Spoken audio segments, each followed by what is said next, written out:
रोमिल भाई चालू करिए भैया अपन। Okay. Good evening to all. I welcome today's speaker C.S. Salibhadra Sahasra, Convener B.K. Chawda, Deputy Convener C.H. Chintan Thakkar, and all participants in the 23rd virtual meeting of the financial year 2021-22 on the topic of basic of internal taxation, compliance, and TDS. Now I request B.K. Chawda, C.A. B.K. Chawda ji for the opening remarks of today's seminar. Thank you, Romil bhai, and thank you all the members who joined it. And I thanks and welcome Shri Shalibhadra Sahasra, because the very recently I would like to say that site started working, and day by day we are becoming busy now, and still as we are duty bound to learn also. So as we are arranging CP hours on every Saturday, and good number of members are sparing their time, so that is also good. I thanks to all of them. I thanks to Shalibhadra Sahasra also for sparing his time, and all the members, please spare the time the way in which you're sparing. It is definitely encouraging us to bring good faculty and just organize very good knowledge sharing programs. And otherwise, everybody has passed through a very bad time of COVID-19, and everybody, the whole economy and the whole world is day by day recovering out of it. So it is good to know, and our economy is also coming back on track. And the same way, our this website is also coming back on track.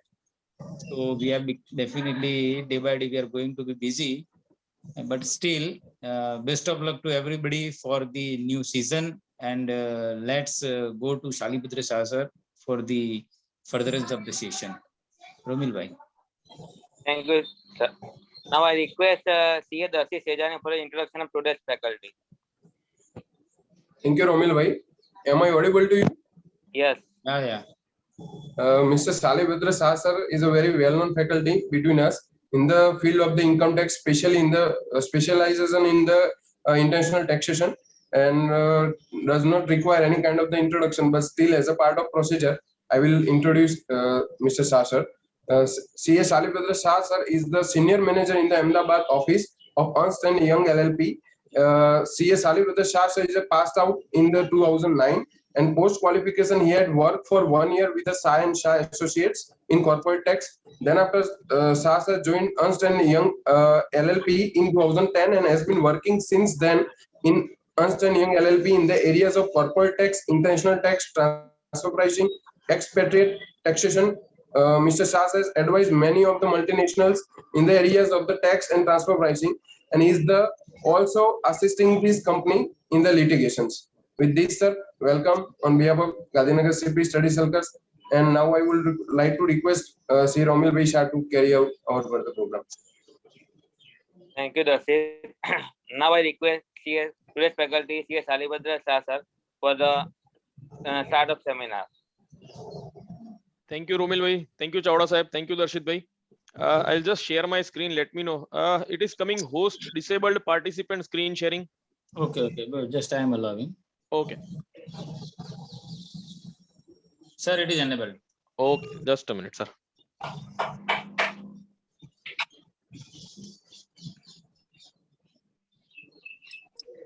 Yes, sir. It is available. Visible, ne? Yeah. Yes, sir. Okay. So just to start, basically the topic of international taxation. So basically, as we all are aware, with the increase in globalization, increase in cross-border businesses, there has been a situation that has arisen that the countries seek to tax the income, and we come to a scenario where there also occurs a double taxation. So to start on the topics of international taxation, first we need to understand where this double taxation comes from. So see, generally you will see there are two types of tax systems that you will find. One is the residence based taxation, and second is the source based taxation. So resident based taxation says that the person is taxed based on the residential status in a country, whereas the source based taxation says that you are taxable in a country on the income that you earn in that country. So taking a very simple example, I am a resident of India. So India will tax me based on my residential status. But I also do some activity in some other country, then that other country will also say, कि भाई the income that you have earned in the other country, you also need to offer tax on that income in the other country. And this exactly leads to double taxation, where other country is taxing on the source, India is taxing me on the base of my residence. Double taxation basically occurs in a country of residence and the country of source seeking to tax the same income. And if you have also mentioned the last line that US is one such country which also taxes the worldwide income based on the citizenship of a person. So if I go to types of double taxation, so there are two types of double taxation. One is the economic double taxation and second is the juridical double taxation. Economic double taxation basically states that same income is taxable in the hands of two different persons. A very super example of this is the profit of the company is taxable in the hands of the company. And then when the company declares the same profit as dividend to the shareholder, then shareholder is also required to pay the tax on that dividend income. So this is economic double taxation. Second is the juridical double taxation, which says that the same person is taxable on the same income in two different jurisdictions. So I will take an example over here. Okay, I am an Indian resident. I have been in India since years, and first time I go for employment to UK in the month of, let's say, October end. So for this year, I am taxable in India because I have already crossed my 182 days limit. Since I was in India for past so many years, I also turn out to be a resident and ordinary resident. And we all are aware basically that resident and ordinary resident is liable to tax on global income in India. So now for this year, I am turning out to be a resident and ordinary resident. When I go to UK, UK follows the calendar year. So what will happen? Okay, when the new calendar year will start. So I've gone to UK in October. So April to March, I am taxable in India. When the new year, January to December will start, I will also become resident of UK. So January, February and March will be the 3 months where India will say, I will tax you because you are a resident of India. UK will also say that you are a resident of UK for the period January to December. And so for 3 months, I am double taxation. There is a juridical double taxation. Two different states are levying taxes on my income. So basically, there are tax treaties that are entered between the countries, and these tax treaties basically prevent the juridical double taxation. And this double taxation relief, juridical double taxation relief is basically given by way of relief in the form of tax and not refund of tax.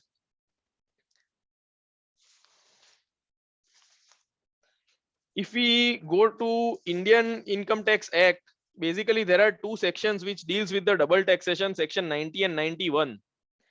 Section 90 says that the taxpayer has the option to be governed by the domestic law or the tax treaty provision, whichever is the more beneficial. So where there is a treaty and that gives me a beneficial tax treatment, I can very well opt for the tax treaty provisions and get myself taxed in the tax treaty instead of getting myself taxed under the Income Tax Act. Again, there is a CBDT circular, earlier circular number 333, which says that the specific provisions of a treaty will always override the general provisions of the act. So there are certain specific provisions in the treaty which will have always a beneficial and the overriding effect. 91 comes into play with the countries where India does not have a tax treaty. So there are certain countries like Rwanda and other African countries where there is no tax treaty between India and that country. So there I get a relief from double taxation under section 91, and such relief is allowed to me by way of credit of foreign taxes. So let's say there are some taxes deducted in Rwanda, I offer the same income to tax in India, so India will offer me credit of that taxes.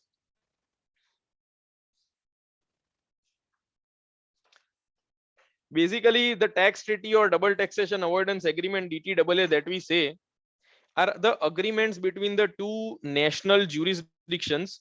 It is agreed and signed between the two countries, and as a taxpayer we are not a party to that treaty. Tax treaty represents our rights and obligations of each country.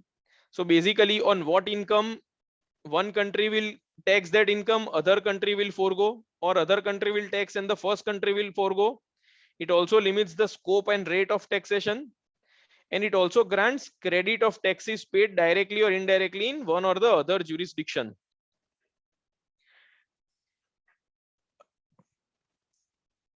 These are the objectives of a tax treaty.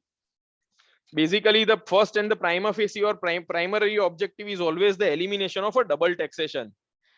Second, the objective of a tax treaty is also to promote mutual and economic relation and trade and investment, because if there is a no tax treaty, then there is always an uncertainty that what will happen to my income, whether I will be able to pay double tax, etc., etc. And so it also promotes the economic relations, investments, trades. It also gives the certainty in the nature of income. Okay, how much income will be taxable in one country, what will be the tax payable in one country, and accordingly I will know upfront that this is my income and this is the tax liability in the other country. Treaty also basically establishes the right of a country to tax an income. And lastly, the most important one in the today's world is the exchange of information, because we would have very well heard that the benefit of the treaty has been taken and certain tax avoidances have taken place. And so it also provides for the exchange of information between two countries, that the income details are exchanged between two countries at the topmost level, which are also used to combat the tax evasion. So basically, the tax treaties are on 4 different models. One is the OECD model, second is the UN model, third is the Latin model, and fourth is the US model. Our India's tax treaty are mostly on the combination of OECD and UN model.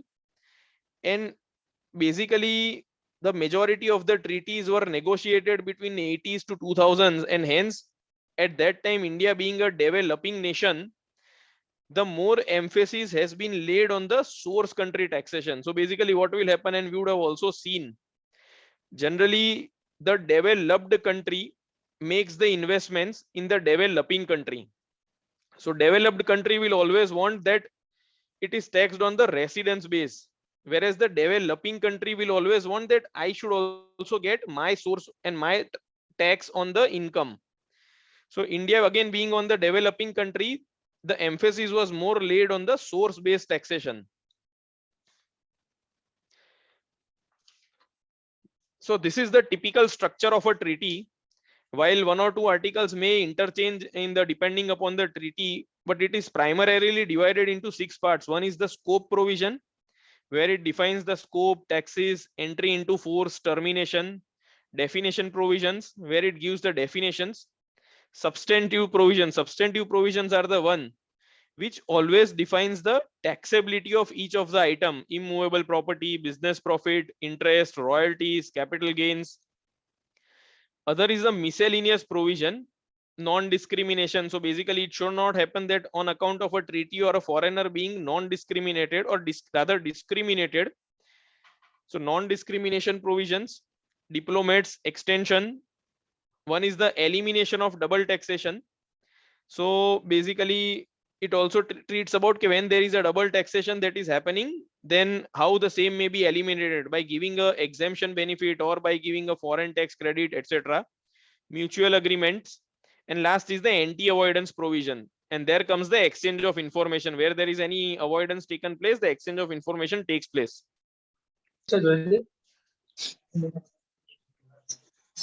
Now I'll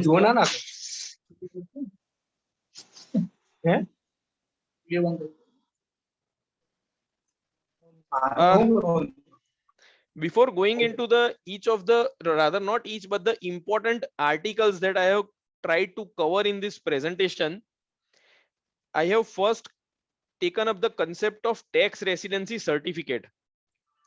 So basically what happens is that from a practical perspective, it was earlier seen that when a person provides the tax residency certificate, earlier the department also always used to accept it as the fact or proof of the residential status. So let's say a foreign company from US provides a tax residency certificate in India, then it was always accepted that that person is a resident of US.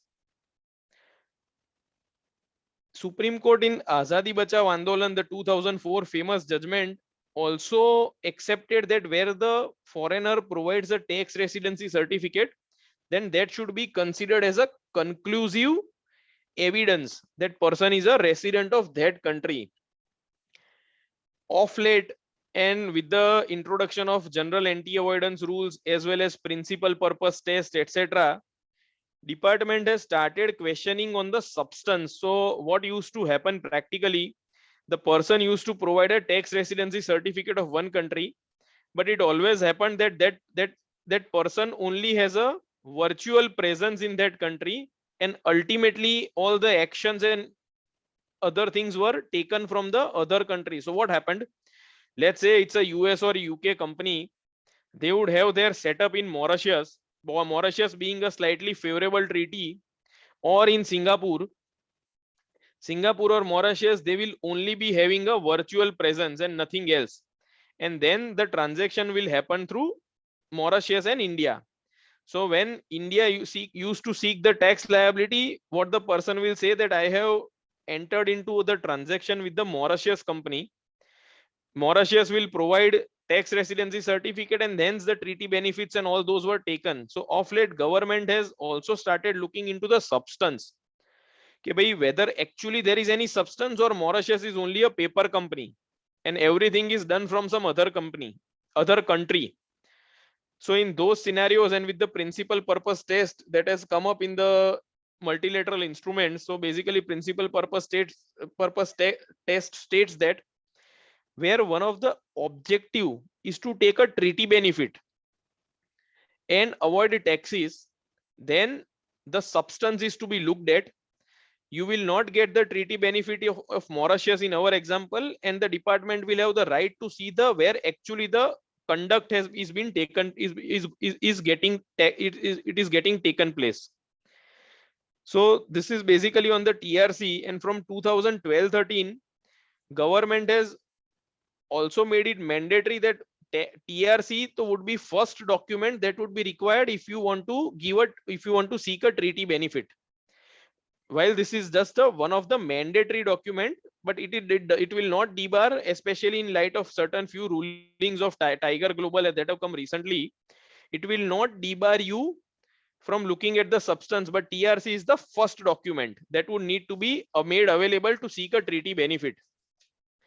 Now, what are the particulars that should be there on the TRC Rule 21 AB? It should show the status of an SSE, nationality of an SSE, SSE's tax identification number in the country of residence, period for which the residential status should be mentioned in the certificate, and address. And if the above details are not available in the TRC, then a self-declaration would also be required to be provided in Form 10F. So basically what the government has done, that where you want to claim any treaty benefit, then TRC is the first and foremost document that would need to be provided. Along with TRC, you will also need to provide Form 10F. It is a self-declaration, so that if the above particulars are not mentioned, then 10F provides these particulars. Interesting case was taken up by Ahmedabad ITAT in the case of SCAPS, where our Pramod Kumar sir has provided that if the person is not able to provide a TRC, then you should not bar from granting him the treaty benefits. Only thing is that the person should be at least able to provide some reasonable evidence that it is a resident of one country. So you can say a person from US is not able to provide a TRC, but if he provides the return of that country, which also shows that I am a resident of US, then that should also suffice. Well, this is the Ahmedabad tribunal ruling, and matter has also went up to the High Court, which is pending. So as our chartered accountancy practice, I would always say that while there is a ruling, this ruling shall only be used where there is a genuine difficulty for a foreigner to provide a TRC. Else, always advisable to have the TRC upfront and also have the Form 10F. One thing which I have not written over here, I have missed writing over here, is no P declaration certificate. Also, the importance of no P declaration will come up in the subsequent slides. But so basically, sometimes what happens, okay, under the some of the articles, the person is taxable at a gross rate, let's say a fees for technical service. Then Article 12 generally provides that fees for technical service is taxable in India at the rate of 10% on gross basis. But when we see from the Indian payer perspective, so Indian payer does not know whether it is only fees for technical services or that person, a foreigner, also has certain permanent establishment in India, because when the permanent establishment gets triggered, the profits of the foreign company are taxable in India on a net basis, and the rate applicable is the 40% rate. So from an Indian payer perspective, what will happen? He will be in a dilemma कि भाई whether I should deduct tax at the rate of 10% on this service, or if that person has a PE, then actually the rate applicable becomes the 40%. So generally from an Indian payer perspective, and again for him, the TDS compliance is always important, and he does not want to get involved in any unnecessary TDS litigation.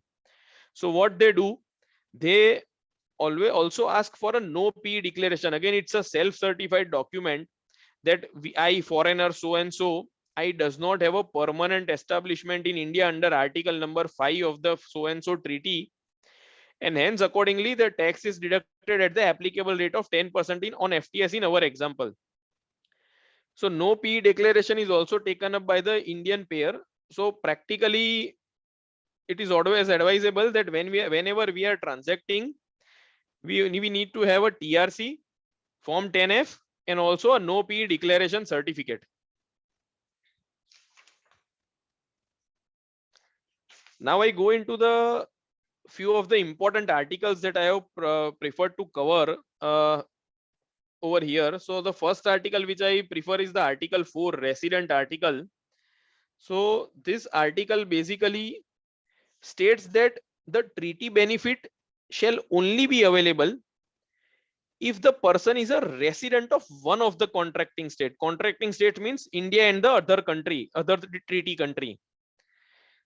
So what is the meaning of resident of a contracting state? And it has three important cases. It covers the personal scope of application, whether it will be applicable to one of the person.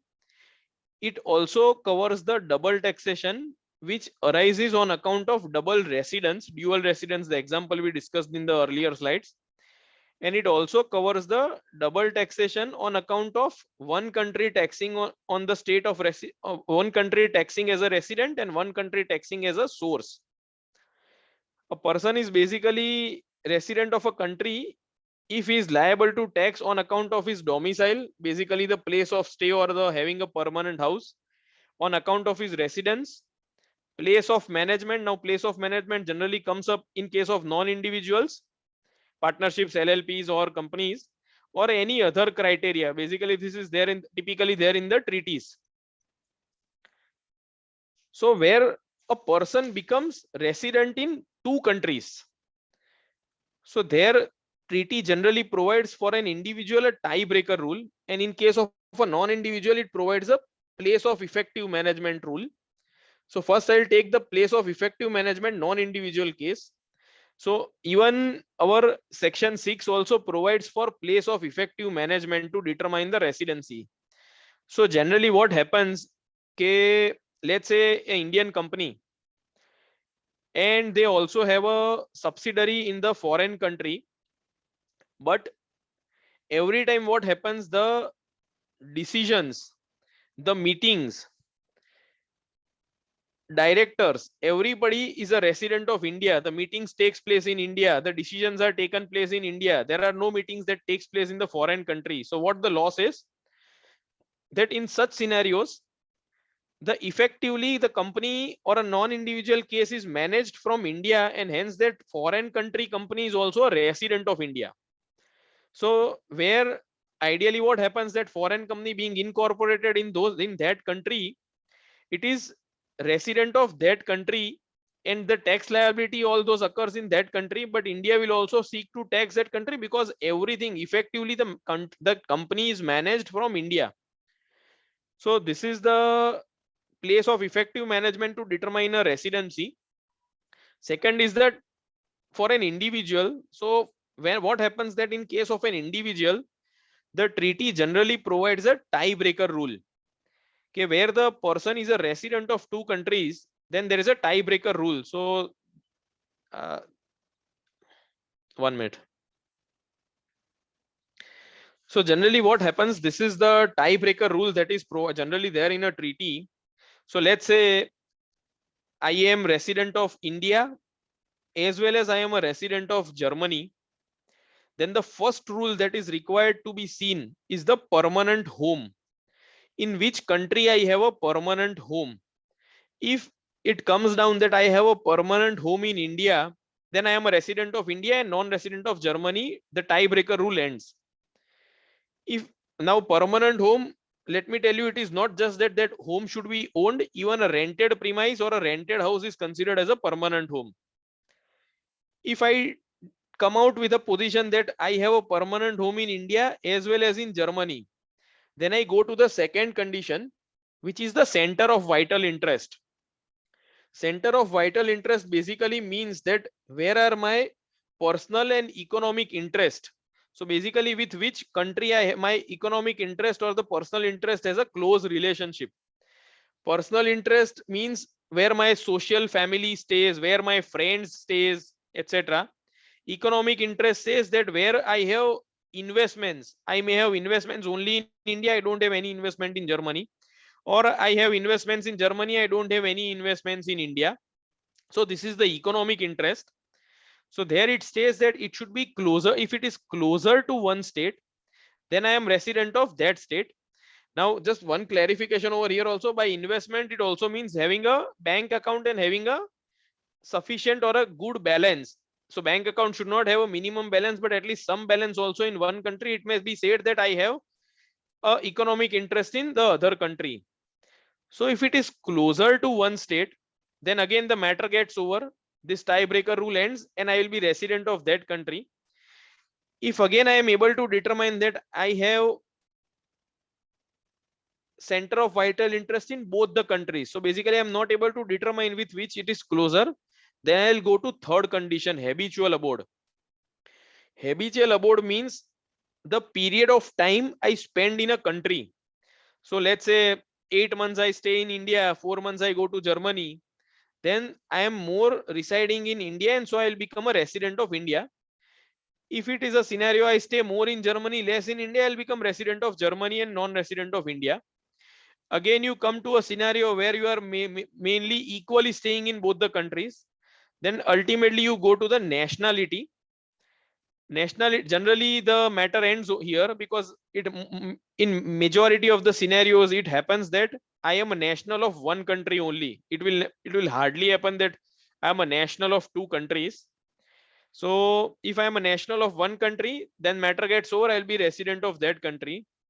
And on the extreme part, if I also have a nationality of two countries, then ultimately it is decided by the mutual agreement MAP procedure that we say. Basically the competent authorities of two countries, in our example India and Germany, will decide I am a resident of which country. So MAP is again a long drawn hefty process. For an individual, it is rarely a case that it is gone to a MAP level. But so basically this is important when a person is becoming individual rather is becoming a resident of two countries on account of number of days of stay in India.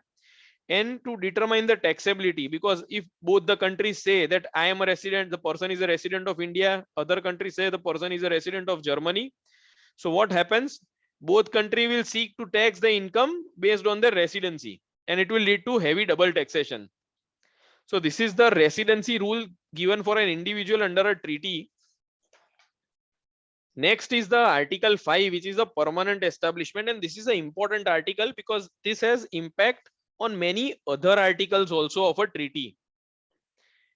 So basically what the permanent establishment says that if a person has a business profit under Article 7, which deals with the business profits of a treaty, then in absence of a P, the business profit will not be taxable in India. And if the person has a P in India, then the business profit under Article 7 will be taxable in India. So basically, P determines the right of the source country. So I will take a small example over here. Let's say there is a non-resident from Germany, and it does some business activities in India. So India is the source country in the present state, and Germany is the residence country.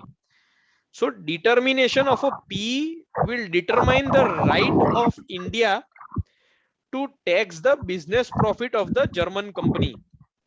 Also, the existence of a P has its implications on the right to tax the income which is in the form of capital gains, dividends, interest, royalties that are effectively connected or attributable to such P. So effectively connected or attributable to such P is important over here. Let's say a foreign company having a P in India also earns other forms of income in the form of capital gains or dividends or interest or royalties. Then if such royalties, interest, dividends are connected, so have some connection with the business in India, then it will be taxed under Article 7. If that income of royalty is not connected to P, it will be taxed under Article 12. Similarly, dividend interest will get taxed under the respective articles. This is the typical structure of a PE article. The first is the Article 5.1, which deals with the fixed place PE. Article 5.2, which deals with two things: one, specific inclusions in a PE, and second, service PE. Article 5.3 deals with the construction PE. 5.4 deals with the what are the exclusions of a PE, so certain things that are to be excluded for determination of a PE. 5.5 deals with the dependent agent PE. 5.6 deals with the independent agent, and 5.7 is a subsidiary company. This is the typical structure of a PE. So while I would taken subsequent slides all these articles, but the important ones are the fixed place PE, dependent agent PE, and service PE. So these three are the typically or the frequent ones found in the PE getting triggered. So first is the fixed place PE. So what the fixed place PE states that it's a fixed place of business that a foreign company has in India, and through that fixed place, the foreign company does its business in India. Now, for getting a fixed place PE, the 5 tests are to be fulfilled, and all 5 are to be fulfilled. If any one of the below 5 tests, that is place of business test, disposal test, location test, permanence test, or business activity test is not fulfilled, then fixed place PE will not get triggered. If all these 5 tests are fulfilled, fixed place PE gets triggered. So this 5 tests I have considered very shortly in the next slide. So what is place of business test? So place of business test covers any premises, facilities through which a person does a business, and it is very sufficient to constitute a place of business, even it is a very small space which is at the disposal of a foreign company. And disposal test, again, it is given in the next one. So what is the disposal test is that foreign company has some right on that place. The place may be owned or it may be rented. Third is the location test. So location test comes over here that location has to have some link between the business that foreign company does in India. So it should not happen that foreign company has some presence in India, but it has no link with the business that foreign company does. Next is the business activity test. So business activity test is basically where the foreign entity conducts its business through that place by presence of its employees or by presence of its agents. So at that place, certain employees of a foreign company are coming and sitting and then doing the business, or the agent of that foreign company is sitting at that place and doing the business.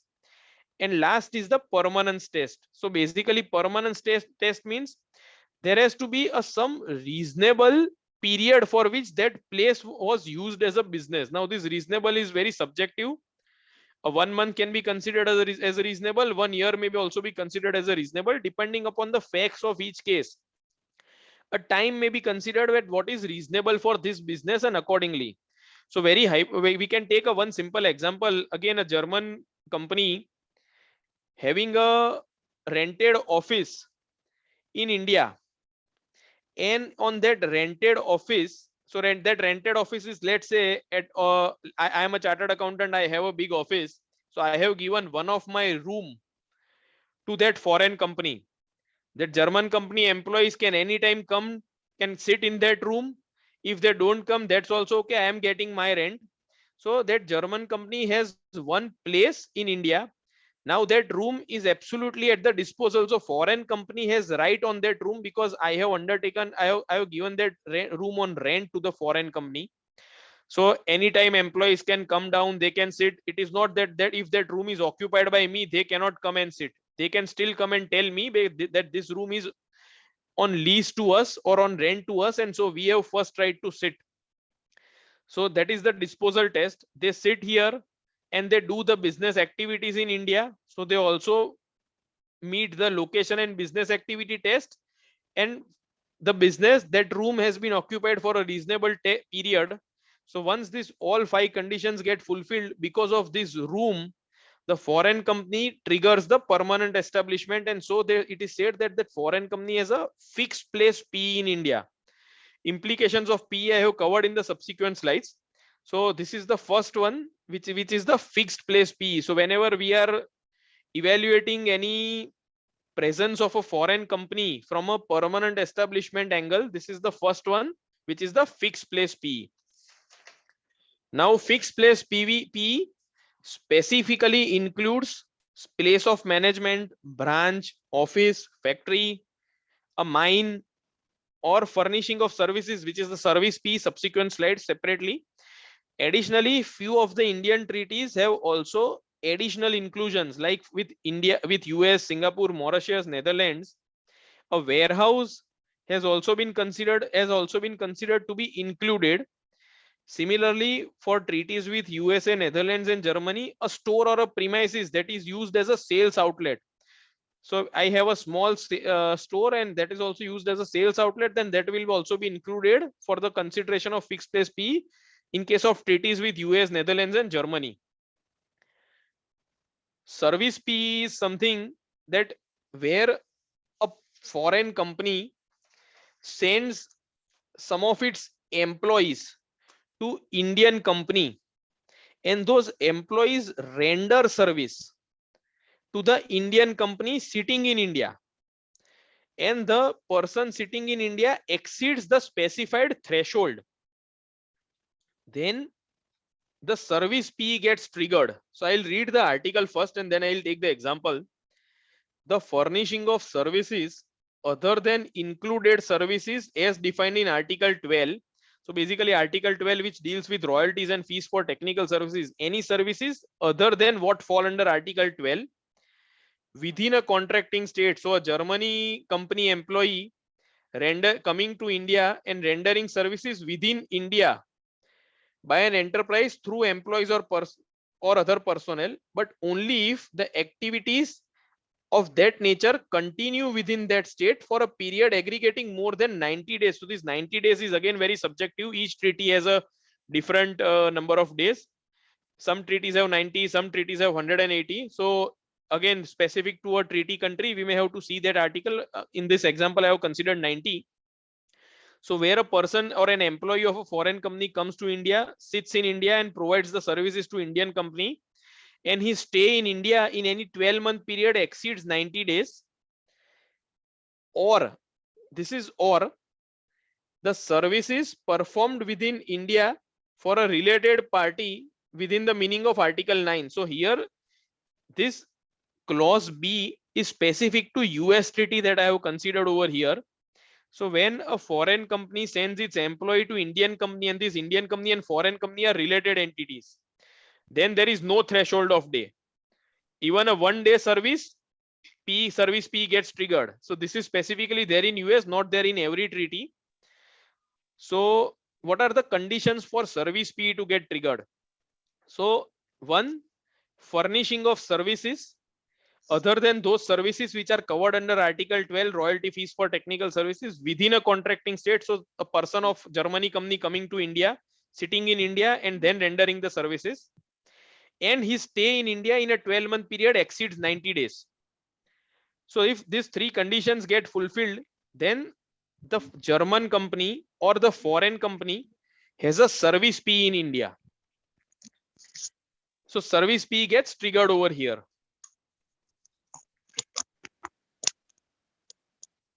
Next is the construction P.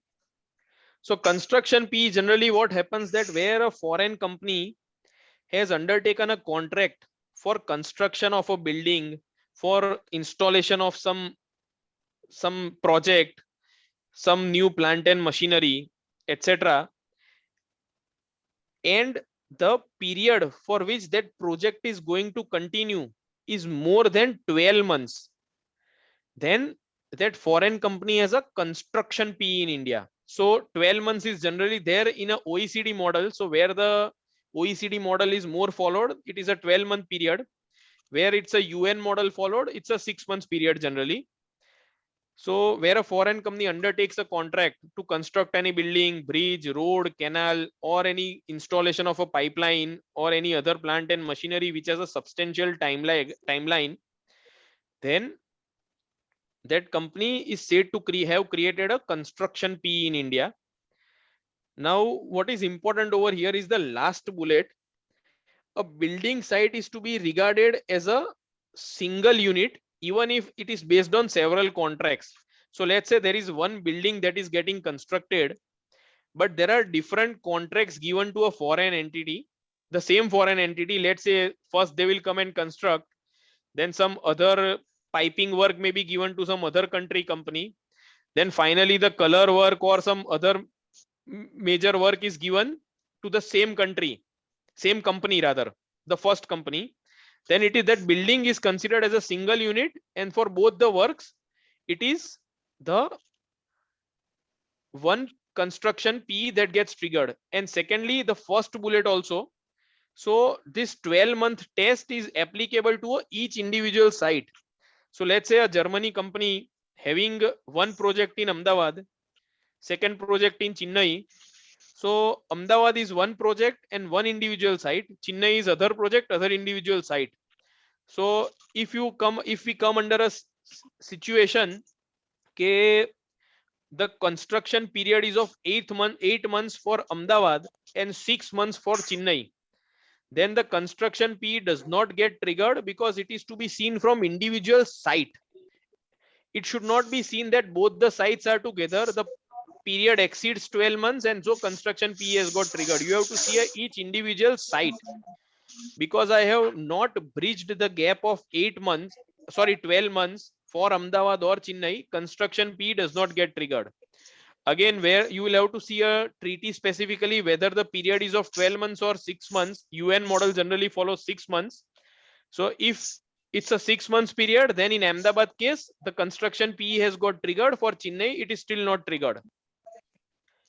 Now, for computing the duration of 12 months or 6 months, what is the duration? Then duration is to be seen from where the work begins, including the preparatory work also. So let's say the land has been taken and the building is to be prepared. When the preparatory work, so even when the designing and also those things also start, then that period also has to be considered for computing the 12 months or 6 months period.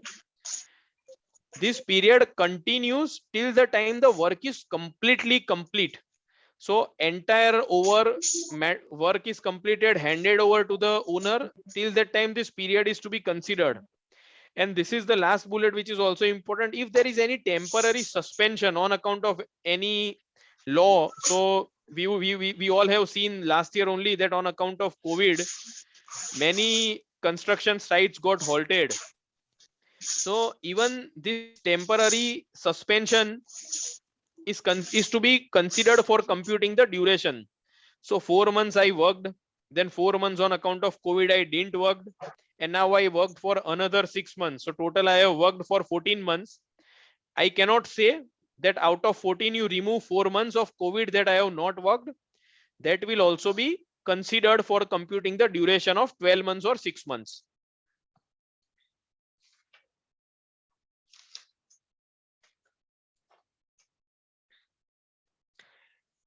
Next is Article 5(4), which are the specific exclusions. So what is excluded from a P? So where there are any facilities for storage or delivery of goods, or a foreign company maintains the stock only for the purpose of storage, display or delivery, maintains stock only for processing by other enterprise, then it is the maintenance of a fixed place is solely for the purchase of goods or collecting information and no other activity takes place, then such things are to be excluded from a P scenario. So I have a place of management, I am conducting my business, but what business? If it is only for the purpose of display or delivery, then that is to be excluded from P. So 5(4) specifically deals with the exclusions that are not to be considered for determination of a permanent establishment. This is the important one, 5(5), which is the dependent agent P. I'm sorry, I just went to the next slide. So dependent agent P, generally what happens is, and what used to be the practical scenario, which I have also seen in my practical experience. I will just first give an example over here. What happens?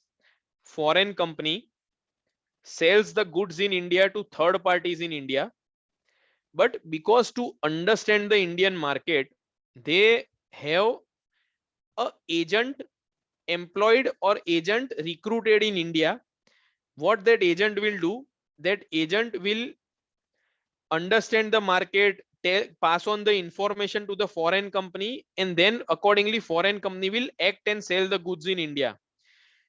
If for employing the agent, if foreign company comes down, set up some presence, then they would need to they would create a P, and then because of the P they will have to comply with the Indian laws. So to avoid a P scenario, what used to happen, they would employ or recruit a agent, so that agent will not be on the payroll of the foreign company. Agent will be getting a commission based on the leads given, etc. So now what the people used to say, or foreign companies used to say, that I don't have any presence in India, and so there is no permanent establishment. So what is the dependent agent P? Dependent agent P means that a person who is in the capacity of an agent is acting on behalf of a foreign company. If he concludes the contract in India, he has the authority to negotiate in the name of a foreign company, then that foreign company has a dependent agent P in India. So what happens? Foreign company, there is an agent in India. On the paper, it will always be shown that that person is only acting on my behalf. He has no authority. He only shows my products to the customers. He only passes on the information to me, and that is all his role. He does not get into any, he does not have any authority, or he does not engage in himself in any conclusion of the contract. So if these conditions get satisfied, then we can always say there is no dependent agency P in India. But what practically happens on the ground reality, that person will go to the customer, show the products of the foreign company. He will also start negotiating the price. He will take up the orders. He will represent that I am an employee of a foreign company. I have the right to negotiate the price, I conclude the contract.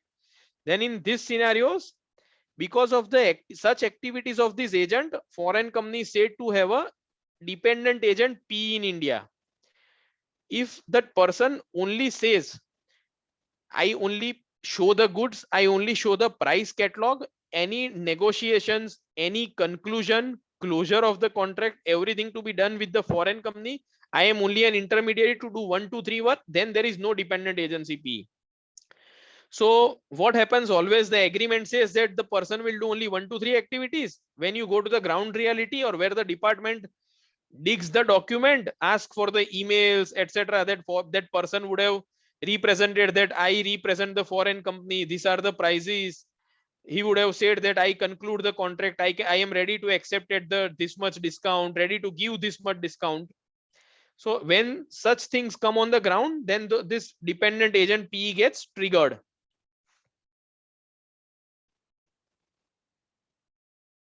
This is the dependent agent P.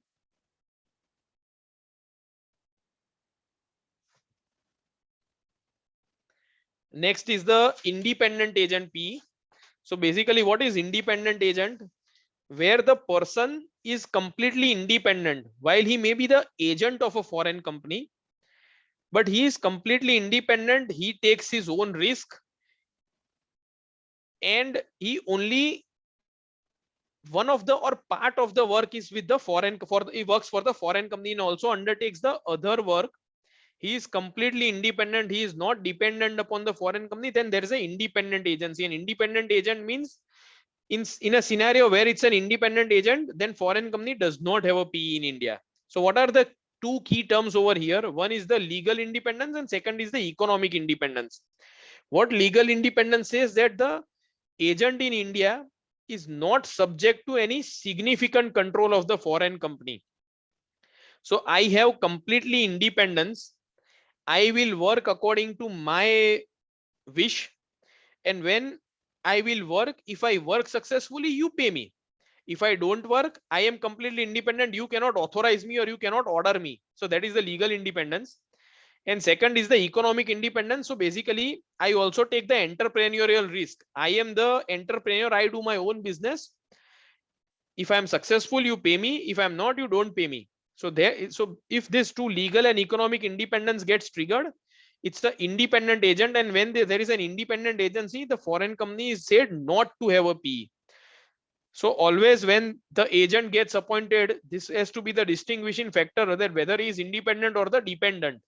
If he is a dependent, PE gets triggered. If he is independent, it does not get triggered. Last is the subsidiary company. So we would have seen many scenarios, and we would also have many clients where a foreign company has a subsidiary company in India. Just by having a subsidiary company, it is never a permanent establishment. But where the subsidiary company engages into the activity which falls under our erstwhile 5.1 to 5.6 articles, then on account of such activities, sometimes it happens that the parent or the foreign company creates a PE in India. So just if there is a subsidiary company, that subsidiary company undertakes its business independently, there is no risk of PE. But if the activities constitute some of the actions given under 5.1 to 5.6, then even that subsidiary can create a PE of a foreign company in India.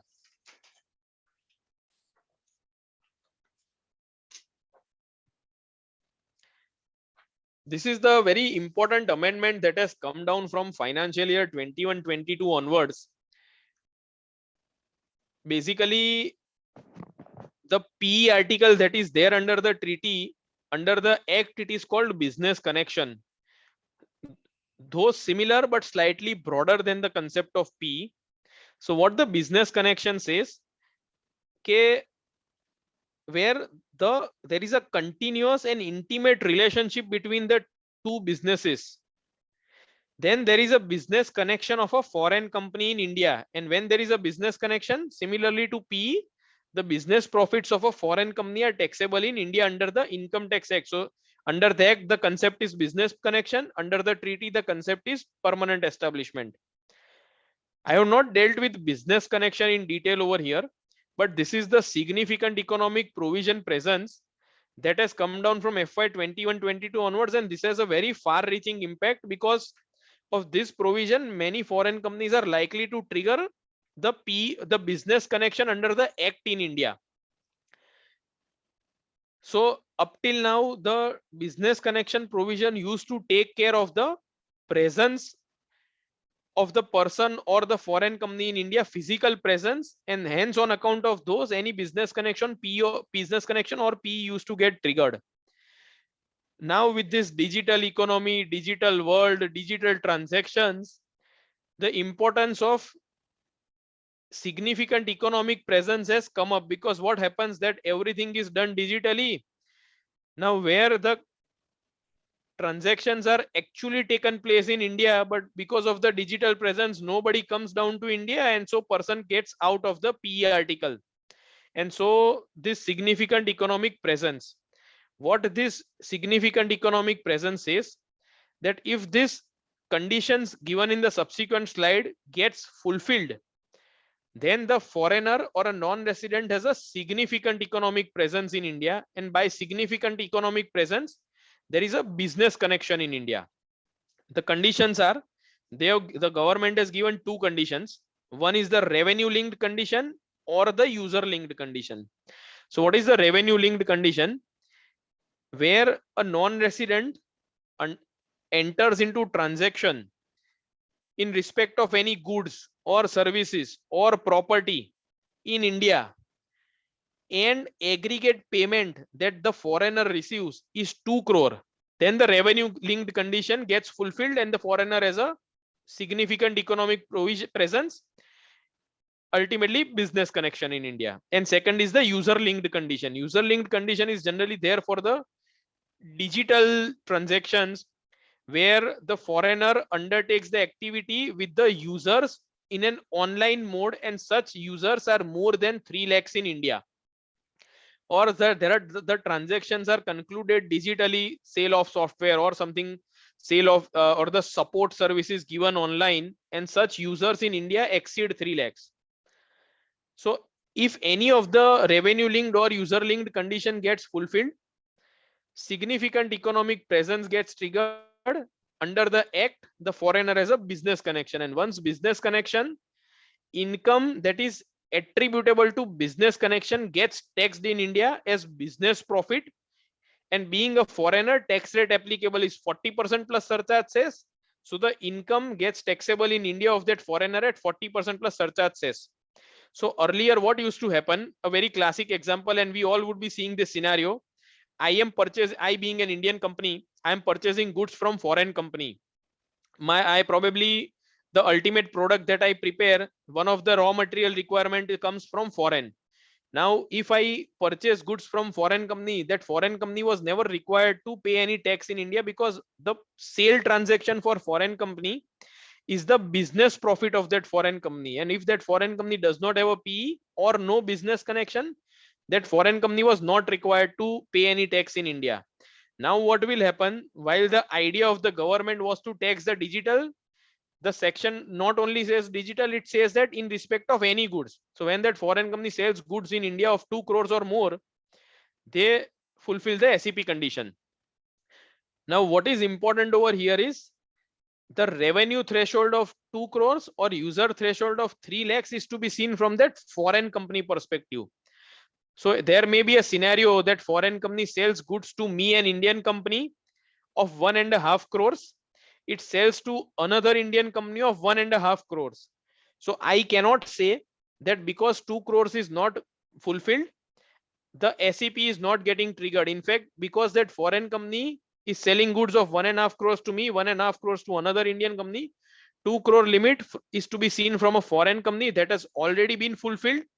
And so that foreign company has triggered SEP and has business connection in India. Because of business connection, the income from the sale is taxable in India. Now, where again, from an Indian buyer perspective, my TDS liability also gets triggered. So what happens when that person sells goods in India? Now, because that person has a P in India, that income is taxable in India, and for a foreigner, if it has a P, I also need to withhold tax at the applicable rates on the purchase and sale transaction. It is not just on service transaction. When the transaction is between two Indian parties, we never deduct tax on purchase or sale transaction. But when it is a foreign company, if it's a PE, income is taxable. Because income is taxable under 195, I'm also required to deduct tax. So what is the impact of SEP? If the foreigner is from a treaty country, then he can always take the benefit of P provisions, and P has a restrictive scope, and P does not cover this SEP provisions. So what the foreigner will say, either the SEP provisions under the act, it is getting triggered, but P is a beneficial provision to me, so I take the benefit of treaty provisions P, and so the income is not chargeable to tax in India on account of treaty benefit. In case of a scenario where India does not have a tax treaty, because no tax treaty, no PE, business connection will get triggered and the income of that foreign company will become taxable in India. Challenge that will come up is how much income, because I cannot say that that person has sold goods of 3 crores in India. I will deduct tax on the entire 3 crores, because 3 crores is the gross value and there are always expenditure cost and associated to it. But from an Indian buyer perspective, I would not like to get into any unnecessary litigation. So what I will say, I don't know what is your income. I will to deduct tax at 40% because it is the rates or rates in force under 195, and for you the rate applicable is 40. I will deduct tax at 40% on the gross value. So this is a very heavy provision, especially in a scenario where it is a non-treaty country. Foreigner is from a non-treaty country.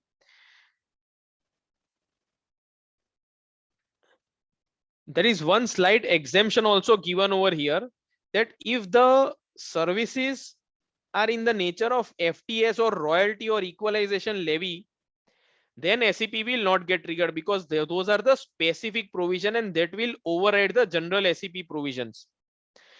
Now see, what are the procedural implications that will trigger. So these are the illustrative list that I have mentioned. I will go on to directly on the procedural implications. What are the procedural implications? I am an Indian buyer. Somebody from foreign has sold the goods to me. Now, because of SEP getting triggered, what the foreigner will tell me, I am from a treaty country, so I will take the benefit of treaty. So when that foreigner will tell me that I will take the benefit of treaty, I will immediately tell him, you please give me TRC, as we covered in the earlier slides, because TRC is mandatory to have the treaty benefit. You please give me form 10F. You please give me no PE declaration certificate. If these 3 documents, if you give me, I will consider you as a non-PE and a treaty country, and I will not deduct tax on this purchase that I have made. If you don't give me these 3 documents, the treaty benefit is not available to you.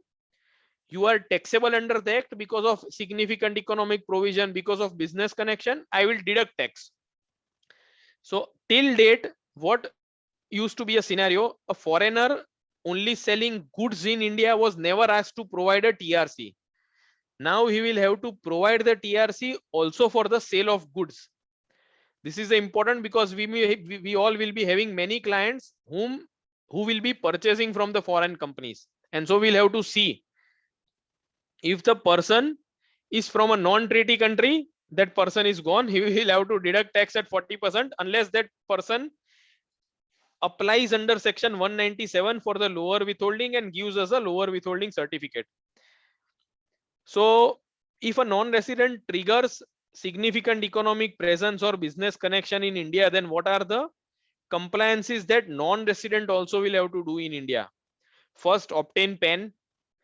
He will also have to determine what are the attributable profits on this income on this transaction in India, and on that attributable income he will be required to pay tax at the rate of 40% plus surcharge cess in India. Because that person has a business connection SEP in India, he will also have to file the income tax return in India. If that person has transacted with a related party in India, he will also have to comply with transfer pricing in India. And when the person has a permanent establishment, then the withholding or a TDS provisions also become applicable to that foreign company. So what they say that because that person has a presence in India, he is also required to take the TDS compliance. So if there is a scenario that that foreign company has made some payment to some other person in India, and if that payment falls under the conditions of TDS 194C, 194, a very simple example, that person has paid us professional fees, then that falls under 194J. That foreign company is also required to take 10, deduct TDS, file TDS return. So this P or business connection has a very far-reaching impact because of the compliances. Whenever the P gets triggered or business connection SEP gets triggered, there are substantial compliances that come down on a foreign company, and that foreign company is required to do in India.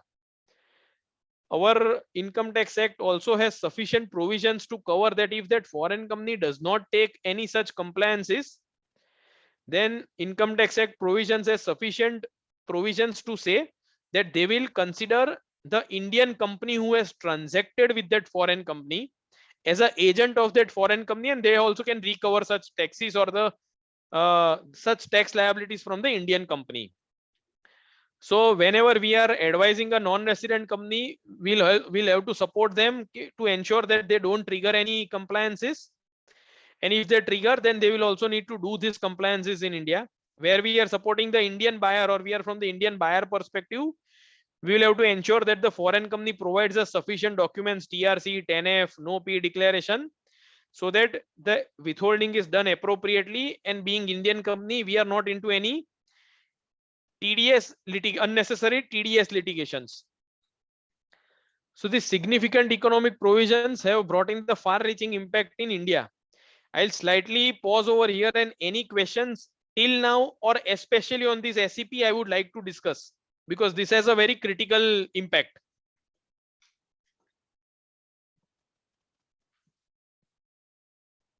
Anybody, any questions on SEP or the earlier points we have discussed?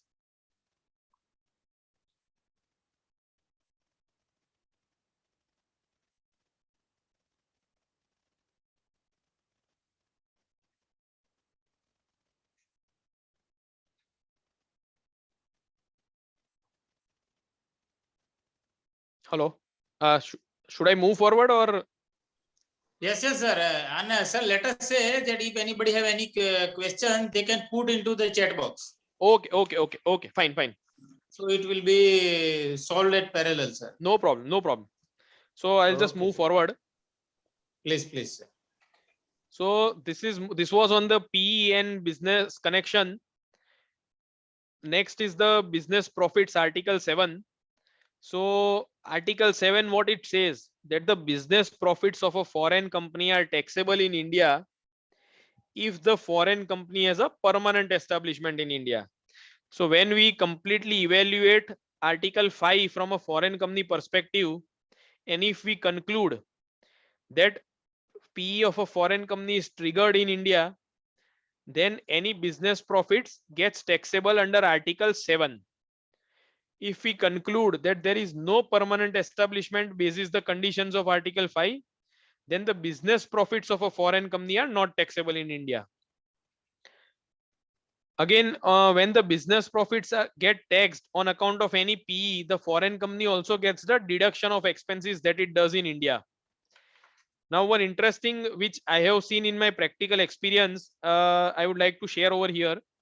So what had happened in one of my client case, basically Indian company had entered into a comprehensive contract to build a petrochemical refinery with a Netherlands company. Under that contract, the price was fixed that Indian company will, let's say, pay 100 euros to that Netherlands company. There were different type of scope and services that were required to be undertaken by Netherlands company. One was they were supposed to sit there, do some designing and render the online services in India. Second was certain persons were also required to come down to India and supervise the construction of my petrochemical or the petrochemical plant of the client, because that persons came to India. What happened? The service fee got triggered because they were staying in India. The contract was for rendering services and supervision. So now the fees under the contract was lump sum agreed $100 because of the PE. Now what happens under a PE? What I mentioned earlier also, the profits attributable to PE are taxable in India and not the entire revenue. So what happened? For the service component, the services were taxable as fees for technical service under Article 12. And for the period they were staying in India, they were taxable as a PE. Now, how to determine what is the profit attributable in a scenario, especially when it's a lump sum contract and entire billing is done from the foreign company, Netherlands. So generally what happens in this scenario, and what we also did, when the person is staying in India, there is a PE getting created. You also know what are the expenses of foreign company in India. Because that person was staying in India, there would have been a rented premises, there would have been an office, that person's salary was paid in India, travel expenses, etc. So you know the cost of the PE in India. In these scenarios, what is done? There is a PE attribution report. So we would have also heard in the transfer pricing that we undertake a transfer pricing study and find out what the comparable companies earn in a similar scenario or a similar business. Similarly, a PE attribution report gets undertaken, or that exercise is undertaken. The margins are identified, that how much the comparable industry also earns, which industry also gives comparable services. So let's say my cost was 50 rupees. I know the margin earned by comparable industries, let's say 20%. So what I will do, 50 is my cost. I will add a margin of 20%. So 10 rupees margin is added. So my revenue on account of PE is 60 and profit attributable to PE operation is 10. So on 10, I will pay tax at 40% plus surcharge cess. Out of $100, I will deduct this 60 as a 60. So let's very hypothetically, let us take $1. So $1 will be taxable at 40% on a net. $1 will be considered for taxability on net, and 99 will be considered as a fees for technical services. And on that 10%, because it's a lump sum contract, I need to have some basis to split the revenue. I cannot offer that $1 or 60 rupees in India net and entire $100 under Article 12 at 10% gross. This would again lead to double taxation. So this is how the way works. Other alternative is also given under Rule 10 of income tax rules. What they say, if you are unable to identify the profits attributable in India, you determine what is the global profitability of that foreign company. If the global profitability is 10%, then 10% is also the profit of the PE in India, and 10% you pay tax at 40% net, other you pay at gross basis. So this is the PE article. Whatever the business profits on account of permanent establishment, it will be taxed under Article 7. This is Article 12, which covers royalty as well as fees for technical services. This is also a very important, because we would have dealt in day out with these scenarios where an Indian company takes the services from a foreign company. That foreign company sits there and renders certain services. So what will happen? The person is sitting there rendering some services, and then here we are receiving that services and ultimately utilizing that service for the purpose. Now, whether that service rendered by a foreigner is taxable in India, that is determined by Article 12. So Article 12, I have taken two examples, India, Germany and India, USA. India, Germany, what it says, that fees for technical services used in this article means payment of any amount in consideration of services of managerial, technical and consultancy. Here it takes into consideration three things: managerial, technical and consultancy. So managerial is something where it is of managing the routine functions. Technical is something from some very technical expertise or very technical service. How do I use this machinery? You please provide me technical guidance. How do I install this machinery? The person sitting there will tell me that this much is the space to be kept. This is to be installed in this fashion. This is to be kept in a way so that it moves smoothly. So this is the technical service, and third is the consultancy services. Consultancy services like what we also provide consultancy. So in case of a Germany, it covers three: managerial, technical, or consultancy. If any of the services, it will be absolutely taxable as under Article 12 at the rate. So again, Article 12 in some treaties it provides 10% rate, in some treaties it provides 20% rate. US has a 20%, Germany has a 10%. So if I receive any services from German company which are in the nature of managerial, technical, consultancy, I will be required to deduct tax at 10% and then make the payment. If I go to US, you will see the word managerial is not there in US. So US only says it is technical or consultancy services. If it's a managerial services rendered by a US company, I will have the benefit of Article 12 under India-US Treaty, and I will say that managerial services are not taxable under India-US Treaty, and hence I will not deduct any TDS.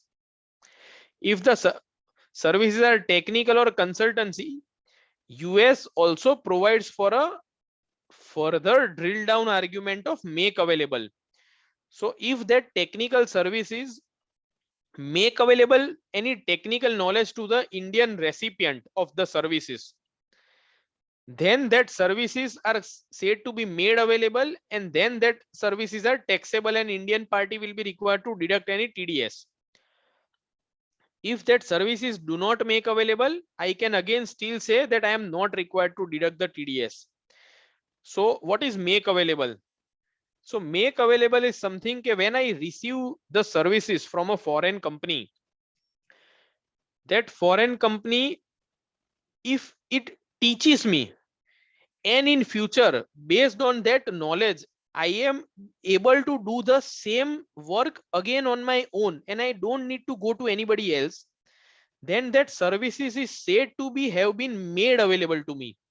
A very clear or a very simplest example would be that if I take an online training, person has sit there and has some given me some online technical training, so that's a technical service, and because I have taken the training, I will also be able to use that knowledge and you and do the work in future on my own, and I will not have to go back to him, because it's a something that has come to me, that has been made available to me, and I have in future I will be able to do the same thing again without relying on anybody else. This is the technology or a service is made available and hence taxable. So India, US, India, UK, India, Singapore, many treaties have a concept of make available. So there we need to see two things. First, are the services technical? If answer to that is yes, are that services made available to me? If answer to that is yes, then you need to deduct TDS under Article 12. If the services are not technical, don't go to make available concept, matter gets over. If the services are technical, you go to make available. If that services don't make available to me, then again no requirement of doing any TDS. I have taken a small example over here. Let's say I give a contract to a non-resident company. I tell them that you undertake a survey and provide me the results. The non-resident company undertakes a technical survey and provides a report to Indian company of what survey he has undertaken. Indian company utilizes that report for its business purposes. Then whether these services can be said to have been made available to the Indian company.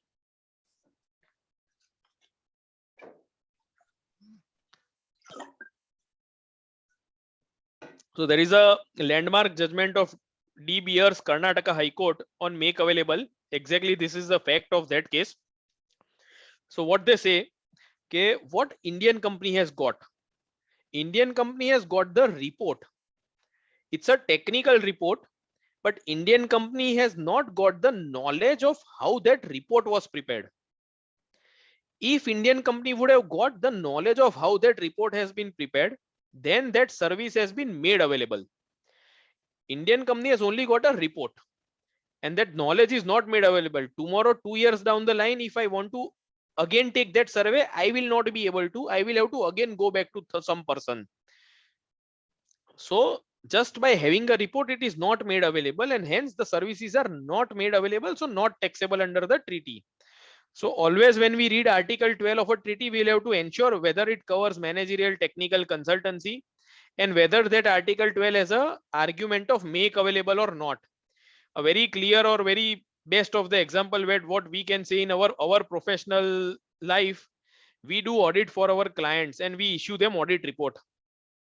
Now, if we issue the audit report, then whether the services has been made available, answer to that is clear. No, the client does not know how we do the audit. He only gets an audit report. How the audit is done is still our knowledge, and so it is not made available to the client. So while this is just an example, but when it's a case of a foreign company, the argument is because it is not made available, no TDS is required to be done under the make available argument. Next is the royalty, which is also there under the Article 12 only. So generally Article 12 takes care of both royalty as well as fees for technical services. So royalty basically is what? Royalty is a payment that we make to the creator of some patent, creator of some software, or creator of some IP. I am sitting in some country and I create something which has a very value, I patent it, and then I give it to some person in India. That person exploits that patent and does his business in India, but for exploiting that patent, he makes me certain payment, and that payment is considered as a royalty. So when the payment is made for exploiting some patent, or a very small example could be a book is written, or let's say a Coca-Cola logo. Coca-Cola is a brand worldwide. It gives that logo to somebody in India and gives them the formula to manufacture the Coca-Cola in India. What that person will manufacture and sell Coca-Cola in India with the Coca-Cola logo. So Coca-Cola logo, because it is used, that is created somewhere overseas in some country, the Indian company will make the royalty payment. So this royalty payment gets covered over here, and the person is required to do the TDS on that royalty payment while making the payment of this royalty. There was a severe litigation we all would have heard on the software payments, whether the software payments also get covered under the royalty or not. Matter has went up to Supreme Court, and Supreme Court has also now given the decision in favor of the SSEs or the taxpayers, that where it is a standard software. Standard software meaning it's a ready-made software. There has been no customization as per the requirement of the Indian customer. The same software can be given to anybody. Then it's a standard off-the-shelf software. The Indian customer is only using that software, and also the Indian customer does not get any right to further exploit that software. Then that payment for software is not a royalty under the treaty. It's a royalty under the act, but not under the treaty. Alternatively, if there are any customizations done to a software, or I have been given a right to commercially exploit the software and then I make the payment for exploitation, or if I make the payment for a customization, then it's a royalty also under the treaty, and you need to do the TDS. So software litigation was prior to 2012, where under the act also the Supreme Court has laid down the test under the act also it was not taxable. Post 2012 the amendment was made, and any software payment is covered under the royalty. Under the treaty it still goes out as far as it's a customized software, or it's a it's a standard software. If it's a customized software, you need to do the TDS as royalty. This is the royalty definition that is given under the India-Germany treaty. Basically what it says, that payment of any kind received as a consideration for use of right to use any copyright of literally artistic or scientific work, including any cinematograph film or tapes used for radio or television broadcasting, any patent, any trademark, design, model plan, secret formula or process, or for use of any right to use any industrial, commercial, scientific equipment or information concerning any industrial. So even if I get any a scientific or a commercial information, a very scientific information is given to me and that I use it over here, then that also falls under the definition of treaty, under the definition of royalty under the treaty, and I need to make the payment. I need to do the TDS payment and then make the payment of royalty.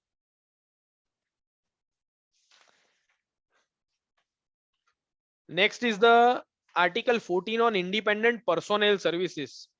So generally what happens, okay, there are certain individuals, they make the payment, they render the professional services. This article is applicable first if the services have to be professional services, income from professional or other activities of independent character. So first professional services, and it should be of independent character, that the person rendering the professional services has to be an independent.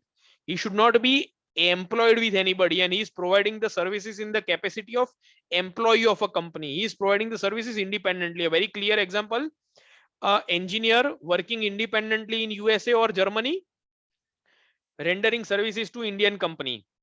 So what are the professional services? Are independent any scientific, literally, artistic, educational or teaching services, and the activities of physicians, lawyers, engineers, architect, dentists, accountants. So any independent engineer rendering services in India, that would fall under the IPS article. So here I have again, this is the India US treaty. I will first read the entire treaty and then I will go on to the example. Income derived by a person who is an individual, I'll see it's an individual or firm of individuals other than a company. So if there is any professional service by a company, it will not form under India US treaty article 15 of IPS. It will go to article 12, FTS or royalty.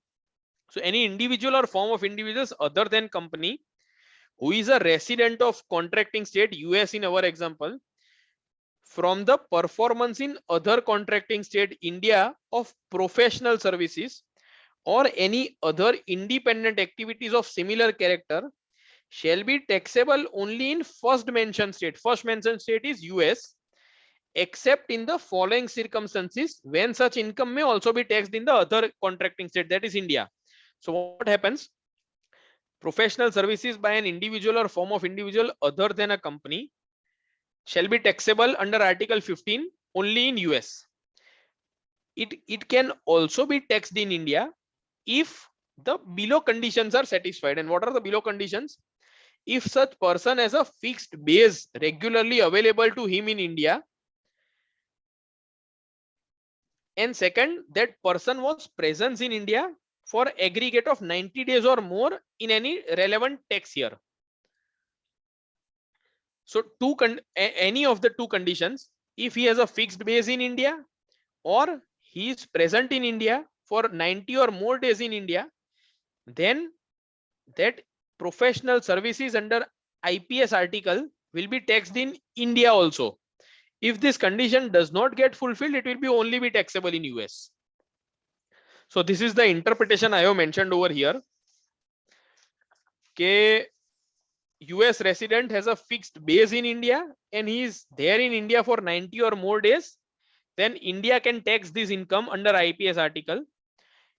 If these conditions are not there, then it will go to US and India will not tax. So let us take a example. Okay, a individual professional rendering engineering services or technical services in India, he does not come down to India. So whether it will fall under article 12 or it will fall under article 15. So Ahmedabad tribunal in the case of Sushanta Purnama has there are also other judgments, but in this case also, being a jurisdictional tribunal, they have very clearly said that if the services fall under article 15, then article 15 will get priority over article 12. I'll just go to article 12 again, FTS. So if you see, I have under the India Germany treaty, but does not include payment for services mentioned in article 15 of this agreement. So article 15 is given a priority. If it falls under article 15, article 12 will not get triggered. If it does not fall in article 15, it will go to article 12. coverage of independent personnel services. So by coverage, what I mean is that each treaty has a separate coverage. We saw in the US. US covers an individual or form of individual, but not a company. UK treaty covers an individual, whether in his own capacity or as a member of partnership. So even it's a partnership firm, a person is individual is rendering services in the capacity of a partnership. Then also UK treaty article 15 gets covered. India Singapore treaty only covers an individual, and in majority of the treaties it is only an individual. Even a form of individuals is only there in few of the treaties. So we can say that if it's a company, then article 15 will never get triggered because it is not applicable to a company. Generally majority individual, in some of the cases form of individuals. Next is the dependent personnel service article. So basically dependent personnel service article is generally applicable to individuals who are liable to tax on their salary in the source country. So what this article says, salary, wages and other similar remuneration derived by a resident of a contracting state in respect of employment shall be taxable only in that state unless the employment is exercised in other contracting state. If the employment is so exercised, such remuneration as is derived there from may also be taxed in other state. So a simple example, a individual employed with a US company, okay, it derives the salary from US company. He is working for the Indian company. Let's take a hypothetical example, sitting in US and he is deriving salary from the US company. It will be taxable only in US unless the employment is exercised. And by meaning of employment is exercised, if he is there in India, then that salary, even though he receives in US, it will be taxable in India. If he is sitting there and rendering the services, it will be taxable in US only.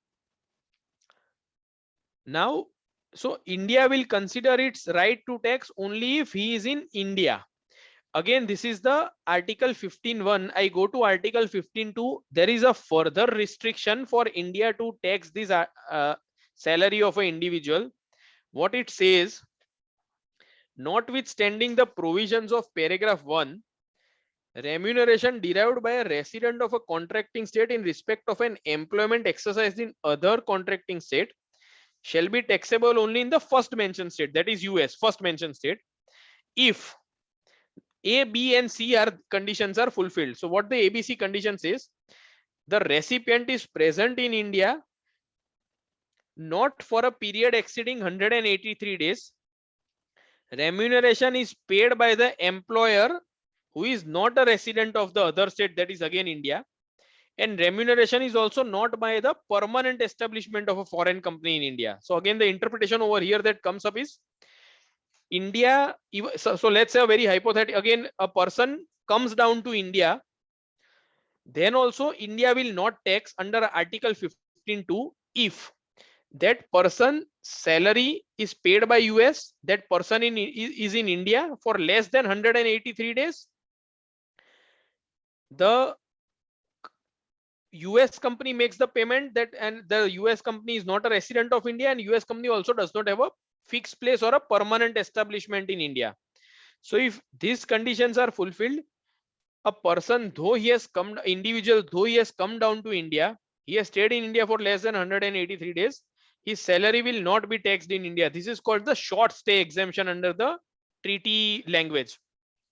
Generally under article 6, what we will see, though the person may be a foreign citizen, but because he has come down to India, the salary received by that person gets accrued or arised or received. So it's in this case, it's in the, let's say in the US country, but because he has worked in India, its salary is accrued or arised in India, and hence it should be taxable in India. But because his stay is less than 183 days, he can get the benefit of short stay exemption under 15.2 dependent personnel services, and he is not required to pay tax. If it comes a scenario, okay, his stay exceeds, then his salary will be taxable in India. So let's say a person stays in India for 190 days, entire 190 days salary will become taxable in India, and then 183 days benefit will not be there. So generally what happens, let's say a person comes down to India on a business visa. So basically what he comes down to India on a business visa, attends the business meetings, etc.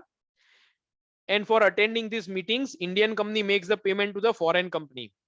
Now the person has worked in India, so what somebody may allege, because he has worked in India, that person's individual salary income should be taxed in India because it has accrued or raised in India. There this argument comes out, because the stay is less than 180, it is not taxable. Had that person stayed in India more than 183 days, then it is taxable in India. So these are the articles that I had tried and covered. These are the critical ones which comes up in the daily our routine activities. While there are other articles also, and we can have another one session for covering other articles. But these are the important ones that come in our day-to-day routine activities. On the foreign TDS, I have tried and covered foreign tax credit rule 128 of the income tax rules. So basically what happens sometimes, that Indian company has some project outside. So the outside country, while making the payment, takes the or does the TDS in their foreign country and then makes the payment to India. So let's say I am sitting in India, I have project in some country, say UK. So what UK will do when they make the payment, if those payments are taxable under the local laws of UK, then they will do the TDS and then make the payment. Now for me, actually I was supposed to receive 100, but because some TDS has been done in that country, I have received a lesser payment. My income is 100, my receipt is 90, 10 rupees is the foreign TDS done. So now whether I can get the TDS of that 10 rupees that is done in UK in India. And so there are the foreign tax credit rules under rule 128. This rule 128 is applicable from AY 1718 onwards. So what it says, that where it's a DTAA country, then the credit will be given basis the method given under the articles of the treaty. If it's a non-DTAA country, credit will be given based on section 91 subsection 4. You will get the credit only of tax, surcharge and cess that is deducted in the foreign country, and you will not get the credit of any interest and penalties paid there. So if any penalties or interest are paid similar to what we pay over here, then you will not get the credit of those. You will only get the credit of taxes. Again, any foreign tax paid in that foreign country is under litigation, is under dispute, then also you will not get the credit. Similarly, if the foreign taxes are once paid and then claimed a refund in foreign country, then also you don't get a credit over here, because you get the refund over there, so you don't get the credit over here. So these are the taxes covered. Mode of credit is a ordinary credit. Normally a simple, the taxes are paid there, so I'll get a credit in India. Source by source or country by country means I need to see, while doing my computation, our computation in India, we will have to see each source of income or each country by country income. From which country, what is my income, and against that income, what is my foreign tax that is deducted. Rule 128 does not permit me to carry forward the credit. So let's say I have a credit of 10, I am able to utilize only 5, then I cannot carry forward that credit to subsequent year. I have to forego that credit, because I also don't get a refund of foreign credit, because the foreign taxes are deducted in the foreign currency. At what rate that foreign credit is to be converted into INR in India, then the rule 128 says TT buying rate on the last day of the month preceding the month in which the taxes are deducted. So let's say the taxes are deducted in the month of May, then the last TT buying rate on 30th April is to be considered for conversion of foreign TDS into INR. In case of a company or a partnership where there are MAT and AMT provisions, it also says that if I am paying taxes under MAT, I can take the credit of the foreign TDS against the MAT liability. it does not debar that because I don't have the liability under the normal tax and I am paying tax under the MAT, I will not get the credit of foreign taxes. I can get the credit against of foreign taxes against MAT also. When to claim? So basically it is to be claimed in the year in which the income is offered to tax in India. So you can only claim the credit of foreign TDS in the year in which the income is offered to tax. If I offer to tax the income in year 2, I cannot claim the credit of foreign tax in year 1. Rule 128 also permits me to claim proportionate credit if proportionate income is offered to tax. So very clear fundamental principle is I can only claim the credit of foreign TDS if that corresponding foreign income is offered to tax in India. If there is no corresponding foreign income, I cannot get the foreign tax credit. Simple fundamental. Compliance requirement is whenever we intend to take a foreign tax credit against our tax liability, Form 67 is mandatorily required to be filed. If Form 67 is not filed, foreign tax credit will be denied by the department. So Form 67 to be filed and then only return is to be filed, because Form 67 is to be filed on or before filing of return. Second, along with Form 67, I also need to attach the proof of income that is offered there and the proof of tax that is deducted there. So if I don't attach the relevant proof, then again the tax credit will be denied. So just filing Form 67 nahi, uske any साथे साथे we also need to attach the relevant proof of taxes deducted there. So FTC rules, as I mentioned, applicable from AY 1718, it is only applicable to residents in India. Non-resident cannot claim a foreign tax credit in India. Whether FTC can be claimed against a MAT liability, answer is yes. One typical thing that comes up is, let's say a Indian company has a FTC and also has a MAT credit. Then should I adjust MAT credit first and then claim foreign tax credit, or should I first claim foreign tax credit and then adjust MAT liability? MAT credit, I'm sorry.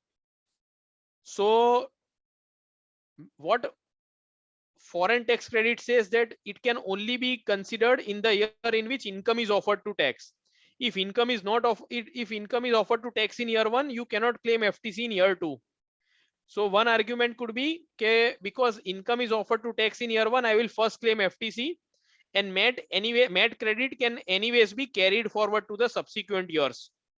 So because MAT credit can be carried forward to subsequent years, FTC should be claimed first, and there is no direct any rule or provision under the Act which says that this is to be claimed first and this is to be claimed later. Unfortunately, ITR 6 says that MAT credit is to be claimed first and then only you can claim FTC. So when you go and file ITR, your MAT credit will be adjusted first, and then if you are left with any liability, then that will be adjusted against FTC. One important thing, one just small example, you can never get a refund of foreign tax credit. So let's say my foreign tax credit is 10, but I am able to adjust only 5. Then I cannot claim a refund of balance 5. That is gone. Government will never give me a refund of foreign tax. It will only permit me to adjust against my liability. So if there is any impermissible foreign tax credit, this 5 rupees, I am able to adjust only 5 and my balance 5 I am not able to adjust, then whether I can claim a deduction of that 5 under section 37. Because for me, I was supposed to receive 100, I received 90, I was able to adjust only 5. So my 5 is actually a loss to me. So can this be considered as a deductible expense under 37(1)? So there was an earlier ruling of Mastech which permitted to claim the deduction under 37. Subsequently, Ahmedabad Tribunal only in the case of Elite Core has said, relying on a Smith-Kline and French judgment of Supreme Court, that you cannot claim the deduction of foreign taxes.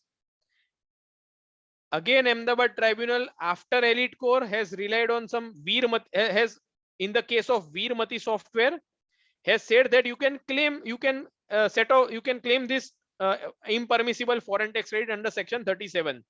While this Veermati has not considered the judgment of Elite Core, and Elite Core is a very detailed and thorough judgment given by Pramod Kumar sir. So the better view and the correct view is that you cannot claim this 5 rupees impermissible FTC under section 37. While there is one judgment, but ultimately the litigation will happen, and the better view or the correct view is you will not be able to get the benefit under section 37. It is as good as tax, which is under under section 48(2) you cannot get the deduction of tax. Similarly, this FTC also, you don't get the impermissible FTC, you cannot claim under section 37. Lastly, this is the last slide on the compliance. So here I have tried where the foreign company triggers any income in India, has any income in India, then what are the compliances? So if the foreign company has the income in India, the first compliance that comes up is that the foreign company will be required to file the return of income in India. 115A subsection 5 gives a small exception or exemption where the foreign company's only income is in the nature of FTA as royalty, dividend or interest, and appropriate TDS has been done by the Indian payer. Then foreign company is not required to file the return. It still has that exemption. But if TDS is done at a lower rate, or apart from FTA as royalty, dividend or interest, the foreign company also has some other income in the form of capital gains, then that foreign company will be required to file the return of income in India.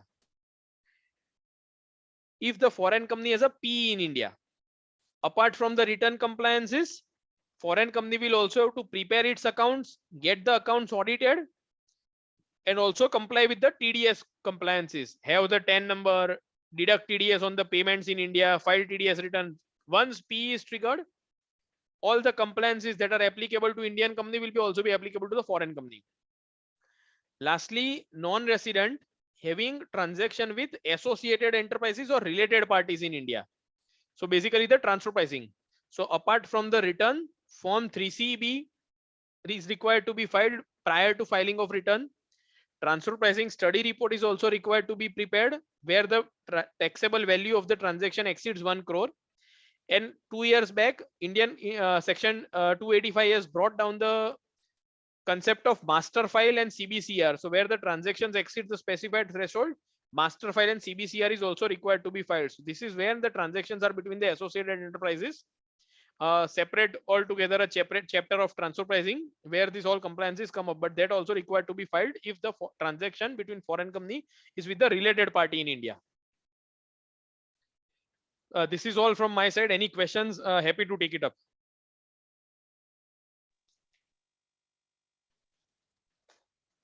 Members, this is a question answer session. If anybody have any doubt, please raise. Still we have a couple of minutes. 5-7 minutes we have.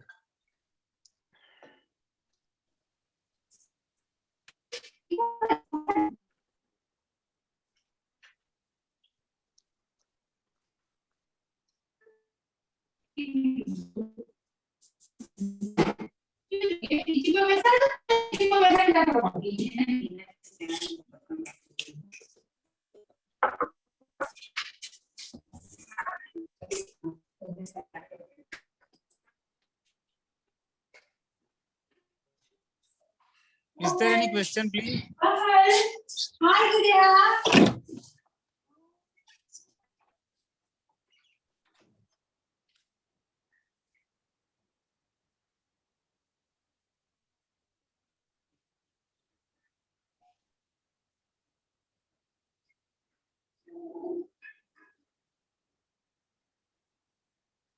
Shalibhadra, I don't have anybody have any doubt right now, or if they have, nobody is raising, sir. No worries. I hope I have done justice to the session. And if anybody has any questions in the future also, I will be always happy to take it up. We can always personally connect over the phone or email, and I'll be happy to take it up. Shalibhadra, please share your this presentation, sir. Sure. I will share. And yes, sir. Yes, friend. Anybody have any doubt? Please, we can mail to Shalibhadra ji. So I will share on the. I will share on the email ID which I have received the earlier one, CP study. Okay, sir. We will give it on this WhatsApp. Sure, sure. You share Thank it you on very, internet. thank you very much, Chawda Sahib. Thank you very much. I hope I have done Yeah, justice. yeah. No, really, thank you, sir. Session was really very lucid, and sir, this was about I think third lecture on international taxation itself. But really, sir, day by day, I think members are getting very much and very much involved. And sir, all the faculties have taken different subjects, different points. You very elaborately explained the treaties and its clauses. And really, sir, thank you very much. Thank you because for sparing your time and giving beautiful explanation on international taxation. And parallelly request you also for giving another time an opportunity to be here No, and no, enrich our absolutely, knowledge. absolutely, anytime. રોમિલભાઈ ચિંતનભાઈ છે? ના નથી. Okay. You carry on the vote of thanks, sir. રોમિલભાઈ. Okay. Thank you, Salibraji, for enrich our knowledge in regarding the basic concept of internal taxation and the other detail for Form 15 CSCB. We will be happy if the opportunity given to us in the future, and we will arrange a next seminar, another seminar in the future. Sure. Chokas, chokas, Romil bhai. Thank you very much. Thank you. Okay, thank you. Thank you, Thank you. Shalibhadraji. Thank you. See Thank you you, Chawda again. Sahib. Thank you. Avjo. Thank you. Thank you, all the members. Thank you. Thank you, sir.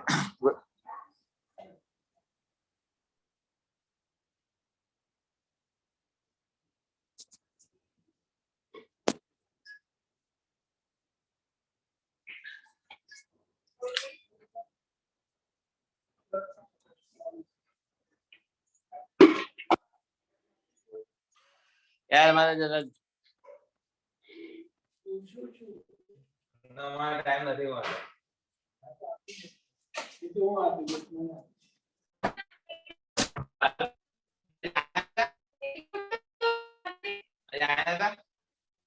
चोखा था वहाँ जवान तो हम ना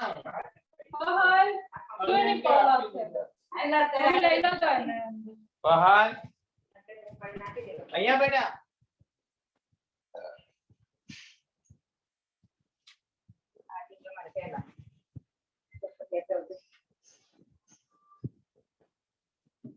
શું કરવું છે શું કરવું છે